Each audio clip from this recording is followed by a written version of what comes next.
காஞ்சி வடக்கு மாவட்ட இளைஞரணி திமுக சார்பில் நீர்மோர் பந்தல் திறப்பு விழா நடைபெற்றது.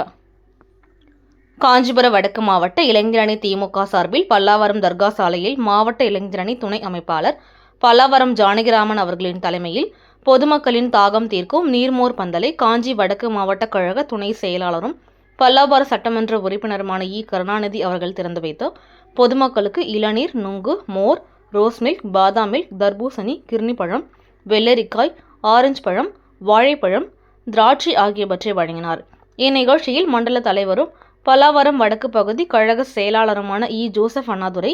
பல்லாவரம் தெற்கு பகுதி கழக செயலாளர் பெர்னன், மாவட்ட இளைஞரணி அமைப்பாளர் கோல் டி பிரகாஷ், மாநகர இளைஞரணி அமைப்பாளர் PKS சத்யபிரபு, மாமன்ற உறுப்பினர்கள் மங்கையர் திலகம், ராஜ்குமார், வட்டக்கழக செயலாளர் ராஜ்குமார், பகுதி இளைஞரணி அமைப்பாளர் சரத் வெங்கடேசன்,